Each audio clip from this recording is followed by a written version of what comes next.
Sa pangkalahatan, kapag iniisip ng mga tao ang tungkol sa mga signature na sapatos, kakaunti lang na mga atleta ang iniisip nila. Ang Michael Jordans ng mundo, LeBron James, Steph Curry, Kyrie at KD, ang parehong mga pangalan na palagi pinag-uusapan sa nakalipas na ilang taon. Doon napupunta ang karamihan sa signature sneaker na pag-uusap. Kaya sa video na ito, pag-uusapan natin ang pinakamagandang signature shoes ng mga NBA player. Ang ika-10 sa ating listahan ay ang Nike Kyrie 8. Imposibleng sabihin ang kwento ng season sa sneakers nang hindi nagsisimula sa breakup sa pagitan ni Kyrie Irving at Nike. Ang pagsulat ay nasa dingding ng ilang buwan bago ang mga kontrobersyal na pahayag ni Irving ay mabilis na sinusubaybayan ang official split.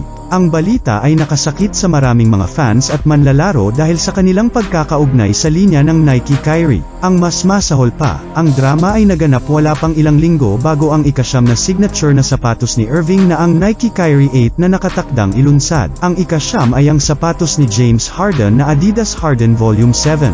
Ang laro at signature sneaker line ni James Harden kasama ang Adidas ay naging underrated sa nakalipas na ilang taon. Dahil sa mga injury, pagbabago ng koponan, at ilang pangkaraniwang sneaker, nawala si Harden sa isip ng mga casual na tagahanga. Nagbago ang lahat sa season na ito nang gumanap ang dating NBA MVP ng mahalagang papel para sa Philadelphia 76ers at inilunsad ang kanyang ika-7 signature sneaker. Ang isang tunay na bellwether ng kasikatan ng isang sapatos ay kung ang ibang mga manlalaro ay magsusuot ng modelo, at nakakita kami ng maraming mga kolehiyo at profesional na hoopers na nakasuot ng Adidas Harden Volume 7. Ang ika-8 sapatos ay ang Nike Kobe 6 Pro True. Ang isa sa mga mas kapansin-pansing sapatos na makikita sa hardwood ay ang Nike Kobe 6 Pro True sa isang alternatibong Black History Month na colorway. Ilang mga manlalaro ang nagsuot ng hindi pa nalalabas na hoop shoe sa buong Pebrero. Ang mga tapat na tagahanga ay may karapatan na mab-aigo sa paghawak ng linya ng Nike Kobe. Ang sapatos na dinisenyo para sa masa ay naging isang luxury item para sa ilang. Ang silver lining ay mas maraming release na naka-schedule sa buong 2023. Sana ay makukuha ang mga ito para sa karaniwang mamimili. Ang ika-7 ay ang Jordan Tatum 1. Ang unang signature sneaker ni Boston Celtics forward na si Jason Tatum kasama ang Jordan brand ay isang late entry, ngunit hindi nito maaalis ang epekto nito. Napag-usapan ni Tatum ang tungkol sa hindi pa nailalabas na modelo sa loob ng maraming buwan bago nag-leak online ang mga hindi nakakaakit na larawan ng sapatos. Gayunpaman, nakalimutan ang lahat ng idebo ng Celtics forward ang Jordan Tatum 1 noong 2023 NBA All-Star Game at naiuwi ang Kobe Bryant MVP Award. Ang mga sapatos ay mukhang maganda sa court at mas maganda pa sa personal. Ang ika-6 sa ating listahan ay ang Jordan Luka 1. Malamang naguguli ni Luka Doncic ang kanyang hindi pangkaraniwang mahabang bakasyon sa noon last summer na sinusubukang kalimutan ang tungkol sa nakaraang season.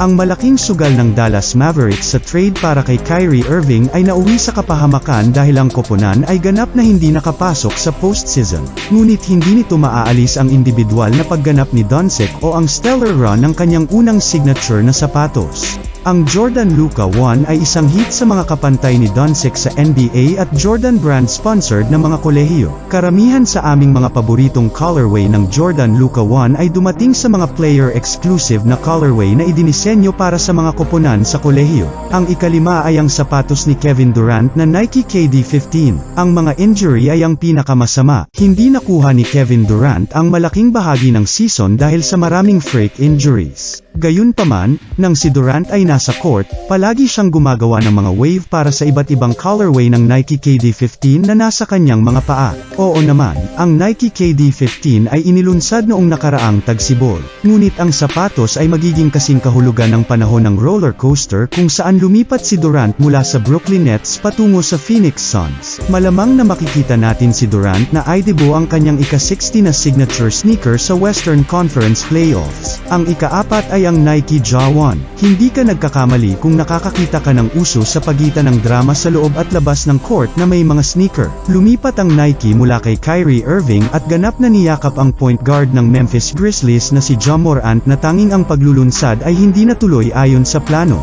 Nagdebo si Morant sa Nike Ja 1 noong araw ng Pasko, at ilang piling nakabili ng sapatos sa All-Star Weekend. Gayunpaman, ang drama sa labas ng korte ni Morant ay nagresulta sa isang suspensyon at naantala ang kanyang unang signature na sapatos sapatos. Ang ikatlo sa ating listahan ay New Balance 2WXY version 3. Itinakda ng New Balance ang tono bago magsimula ang season sa isang ganap na opens iba na pinag-ugnay sa NBA Media Day. Ang lahat ng mga manlalarong na sponsor ng New Balance ay nagsuot ng iba't ibang mga player-exclusive colorway ng isang hindi pa nakikitang modelo sa araw ng media ng kanilang koponan. Malapit na nating malaman na ang sapatos ay ang New Balance 2WXY V3 dahil naglabas ang brand ng isang kapana-panabik na komersyal na nagtatampok ng kanilang star-studded roster na nakatakda sa tono ni Jaden Smith. Sa buong season, ang mga manlalaro ay nagsuot ng kapana-panabik na mga bagong colorway ng New Balance 2WXY V3 na madalas na inilabas sa publiko. Ang ikalawa ay ang Curry Flow 10. Ang season na ito ay isang full circle moment para sa point guard ng Golden State Warriors na si Stephen Curry. Bago sa kanyang ika-4 na NBA championship, ang reigning finals MVP ay nagdebo ng kanyang ika-10 signature sneaker kasama ang ilang retro models. Nagluto ang Under Armour at Curry brand ng ilang kapana-panabik na colorway para ipagdiwang ang mahahalagang sandali sa karera ng pinakadakilang shooter kailanman. Bilang karagdagan, nag-anunsyo si Curry at Under Armour ng bagong pangmatagalang deal na bumago sa kasaysayan ng basketball sneaker. Ang mga biro tungkol sa mga sipa ni Curry ay nilalaro tulad ng iba pang meme mula 2013. Hindi namin matutulungan ang mga casual na tagahanga na natutulog pa rin sa mga underrated na sapatos. At ang una sa ating listahan ay ang Nike LeBron 20. Tamang-tama na ang Los Angeles Lakers forward na si LeBron James ay basagin ang all-time scoring record ng NBA habang nagdiriwang ng 2 dekada kasama ang Nike. Pagkatapos ng kaunting tahimik sa kanyang signature line, bumalik ang 20th signature sneaker ni James. Tinukso ni James at ng kanyang mga anak ang mga tagahanga gamit ang Nike LeBron 20 noong summer bago opisyal na inilunsad ang sapatos noong taglagas. Hindi lamang si James ang gumawa ng kasaysayan ng hoops sa sapatos, ngunit hindi pa siya tapos. Kung history lang din ang pag-uusapan pagdating sa sapatos, nangunguna na dyan ang Air Jordan 1 na sapatos ni Michael Jordan.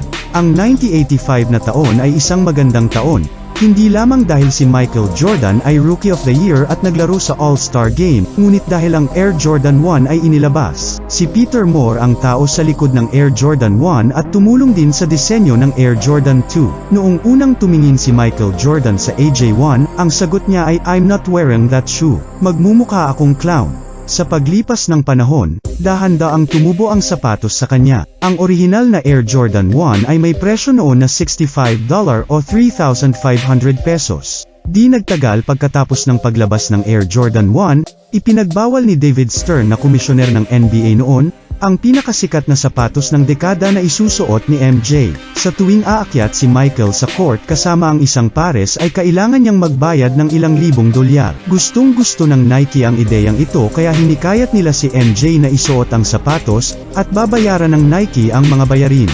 Bilang resulta, binigyan ng Nike ang Air Jordan 1 Not the Shoe banned by the NBA label. Mayroong 23 na iba't ibang pagkakaiba-iba ng kulay na inilabas, at hindi kasama dito ang 3 colorway ng Air Jordan 1 ko. Ang bawat sapatos ng AJ1 ay may kasamang 2 set ng mga laces na tumugma sa color combo.